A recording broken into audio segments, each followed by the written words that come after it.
Hey, it's Kevin Peterson. It's Family Matters, everybody. What's up? What's up? What's How, up? how are you? You safe in Florida? Yeah, you know what? We were in the gun sites, and then this morning it shifted and went north. So completely bypassed us. Really? Yeah, that kind of happens a lot, to be honest with you. It's always like it's gonna go straight into Jacksonville, and we're like, sure. I mean, I hate to say that I've become definitely a Florida person, where it's like, yeah, I'll believe it when I see it. Everyone just got outside and started blowing towards the north. I mean, Uh-huh. It just like hit land and just went up through Tallahassee and get to Georgia, you know. So what are you gonna do? well, I hope everyone is all right.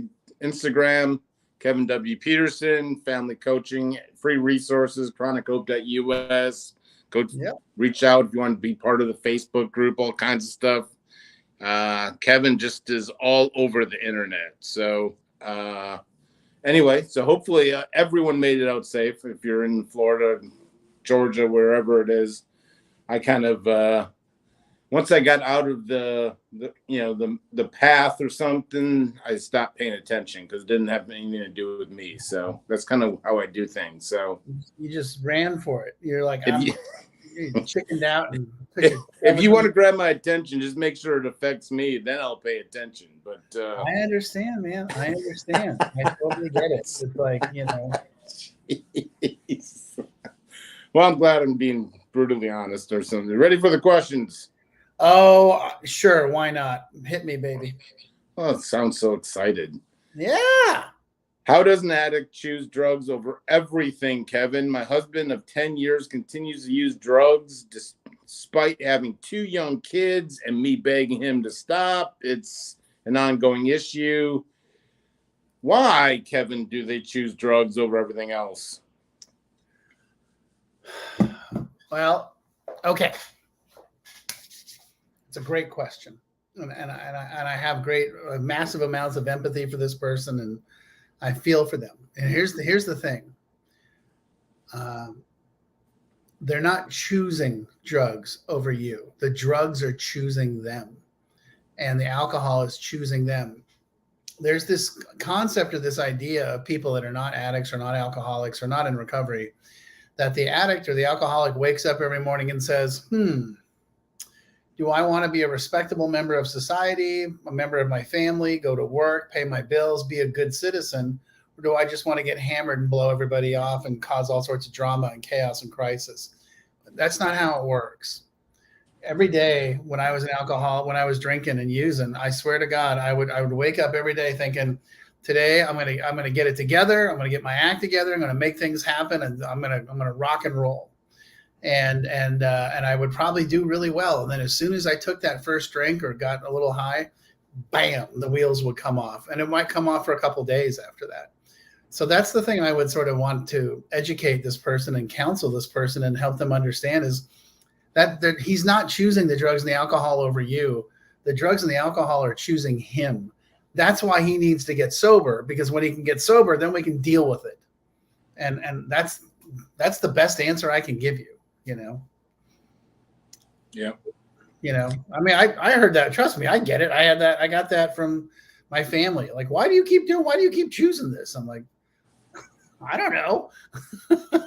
I mean, I wish I had a better answer, but I don't know, man. I don't, it's not like I wanted to. So, well, it's when you're in active addiction yourself, like you don't even know the answer to that question. Yeah. Like you want to come up with answers because you get all kinds of questions like why, and you come up with all kinds of different things and reasons, excuses, justifications, whatever. But I didn't know. It was like, why? Looking back, why? So it says in a book somewhere that I love, we have lost the power of choice. Yeah. Men and women drink because they like the effect produced by alcohol. I like being drunk. I like being high. And then when I have that first drink, I lose all the semblance of, okay, just one. Yeah. Amen. That's just not how it works. My son has struggled with mental health issues and chooses to use marijuana instead of taking his prescribed medication. He's already been suspended the first week of school due to having a THC vape. Yeah. So, oh man, I get it. I totally understand that. And I had my private practice opened in 2014 in Colorado, like literally 2 months after they legalized, or 3 months after they legalized recreational marijuana. And that's what was happening, is people were like, "Oh, I'm not going to take medication. I'm going to get high, or I'm going to use marijuana to maintain my anxiety or my whatever."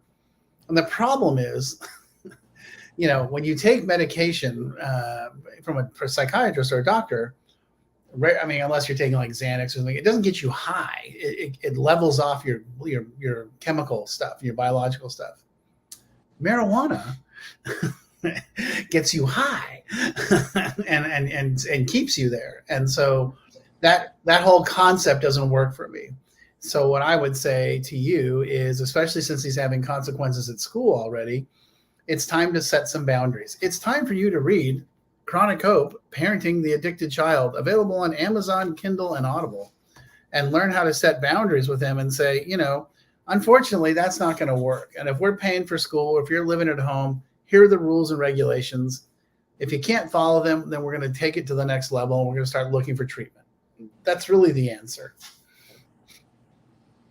Well, yeah. And I mean, I think there was a surprise. I think there was a second paragraph as to, I think people need to, parents, I hope the word is getting out, but these vapes are not just innocent nicotine vapes or anything like that. So, I mean, there are THC vapes. There's all kinds of, and once again, this isn't your grandfather's weed anymore. This is highly, highly addictive, highly powerful THC, depending on what you're all getting on there. So, and our friend Matt Brown put in a great comment. It's not pot anymore. It's been modified and cultivated to increase the THC levels far beyond what is natural. Don't confuse it for medicine. And that's the God's truth. I actually was just on an educational thing today with our friend Ben Court, when he was talking all about this and what the numbers look like. And the marijuana today, I mean, I haven't had anything for 32 years, but I'm telling you, the marijuana today is nitroglycerin compared to the light beer I was smoking in 1990,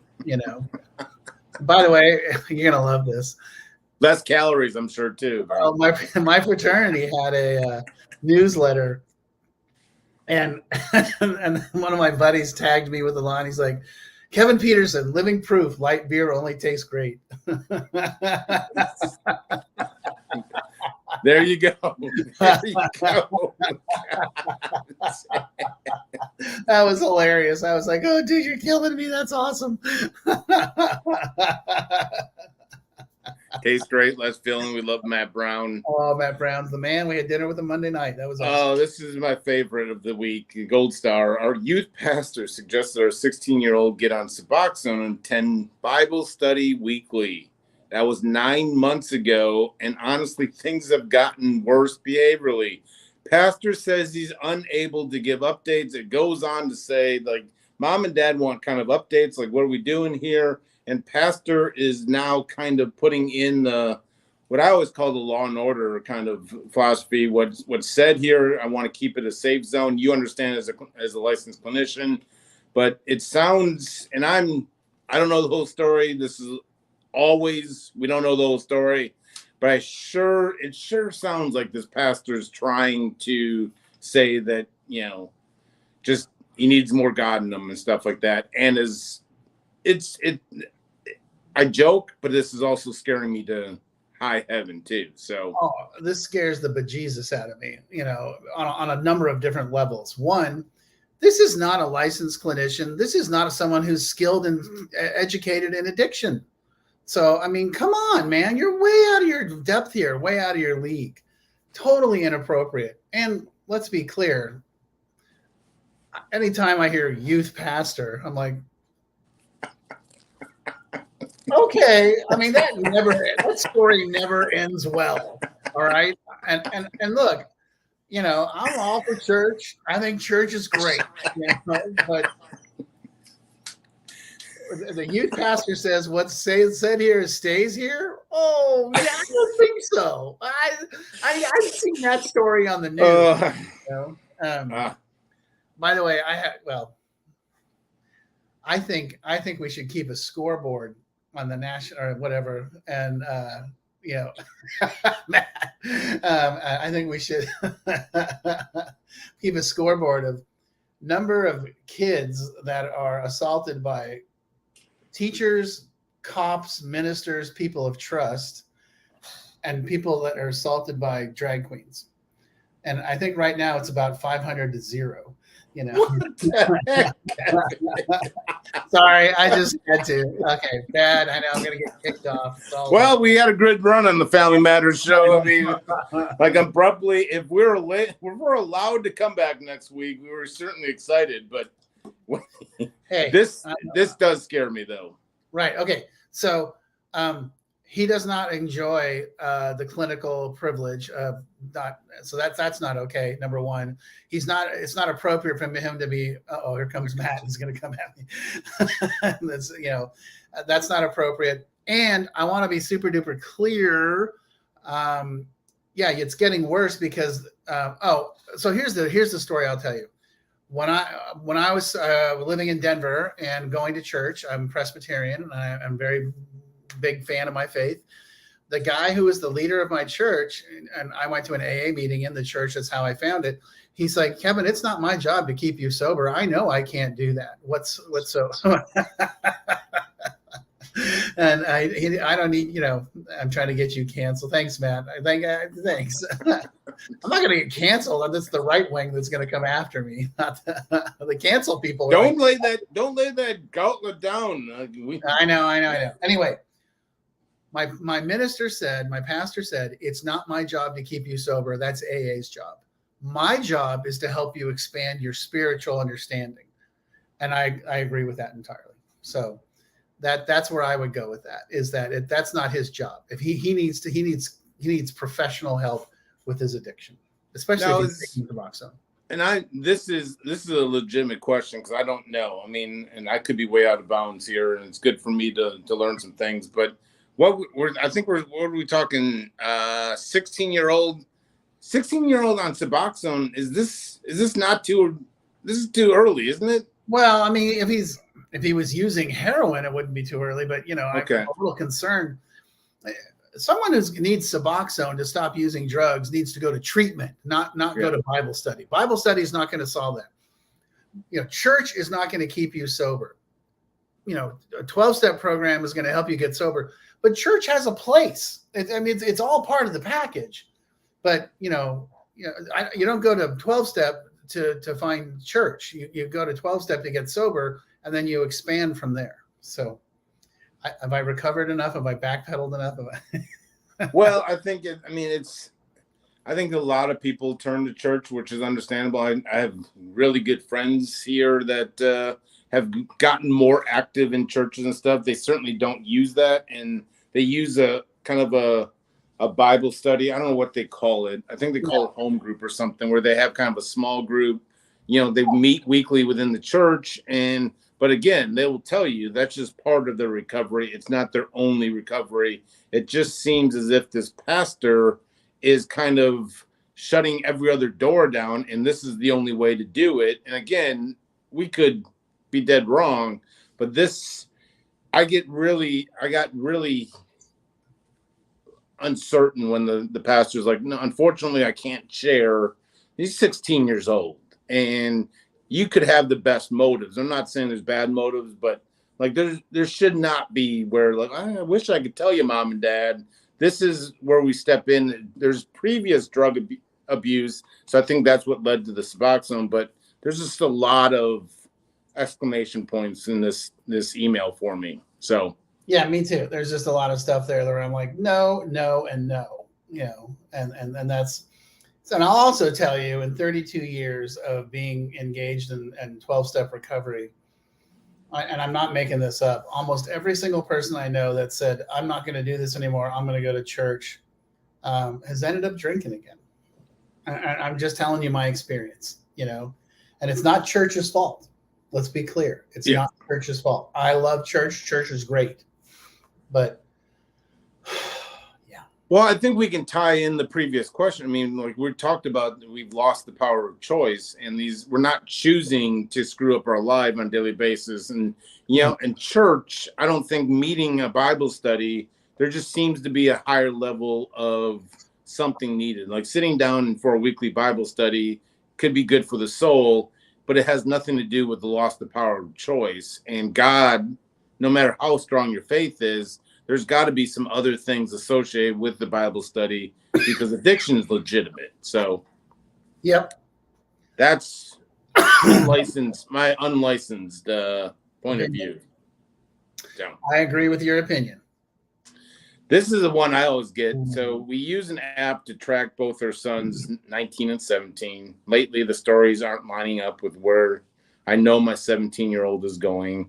I think it's Life 360 or something. There's all kinds of, I suggested both our sons need to do drug testing weekly, got pushed back. So the 17-year-old, it sounds like, is the one pushing back, is saying basically like, hey, you already tracked me. We're not doing drug tests. I mean, this is kind of sounds like 17-year-old kind of running the show here. Oh, I mean, that's why I was like, hi, this is no. So I'm gonna deconstruct this. We're gonna start with the end. You don't need to track them.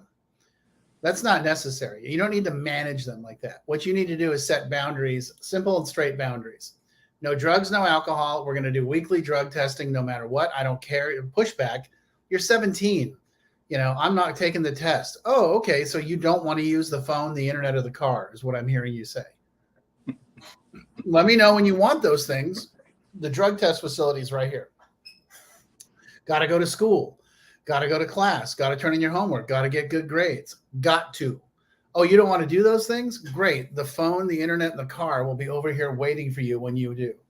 And, disruptive of the family. Oh, okay, cool. Knock yourself out. When you want to start behaving like a family member, let me know. And we'll be happy to restore all your privileges.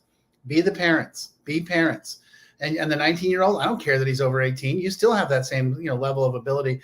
You don't need to track their phones. What you need to do is start enforcing the boundaries. There are only 3 categories: drugs and alcohol, school and work, behavior at home. If you start layering that in and start doing it on a regular basis, I guarantee you this stuff will not be a problem.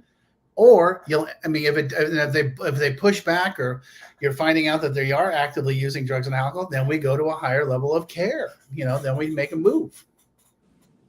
That's it. I mean, that really is it. It's not about managing.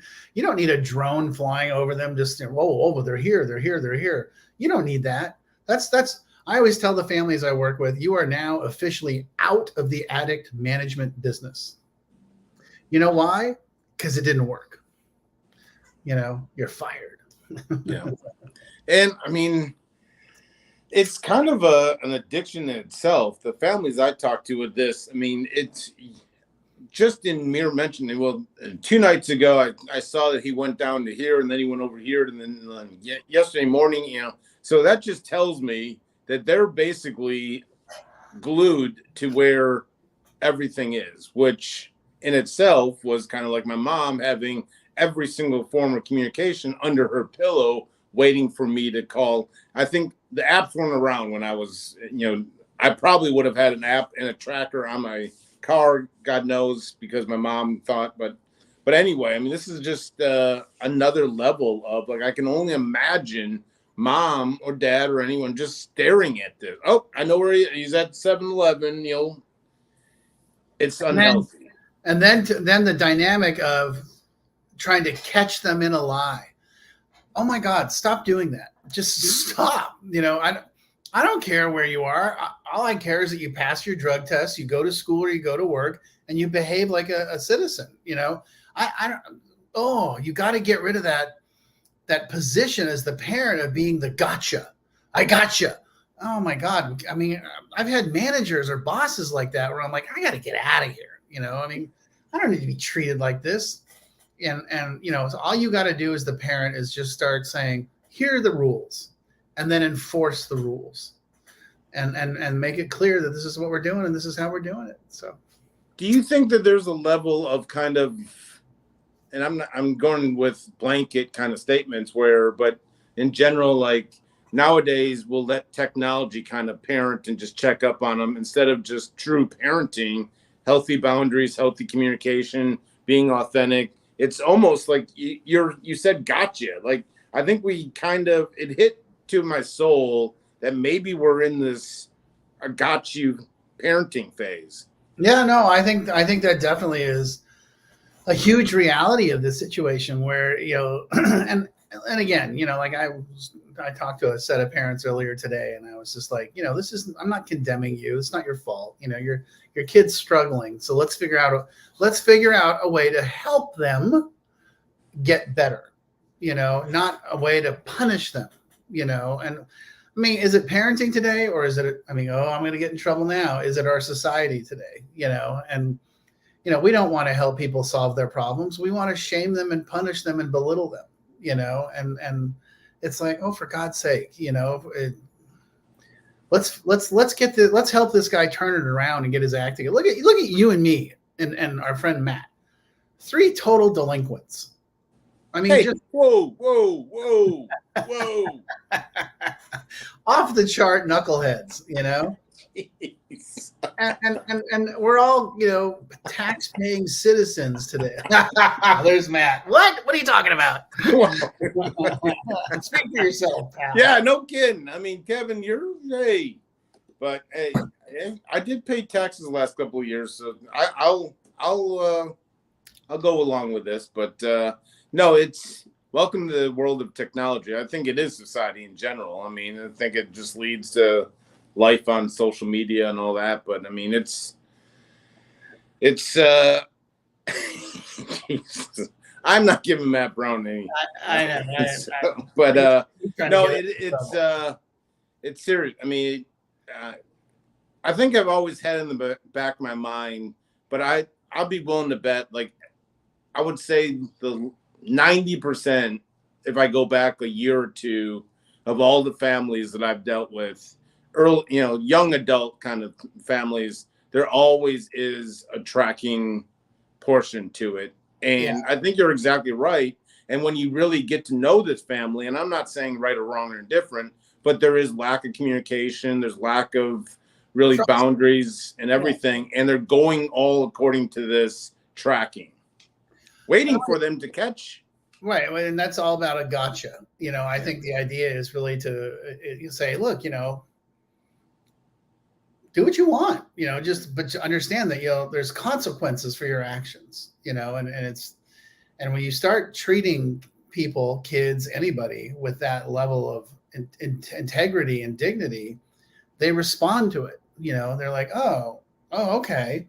So you're not gonna chase me down. You're not gonna have a drone following me around.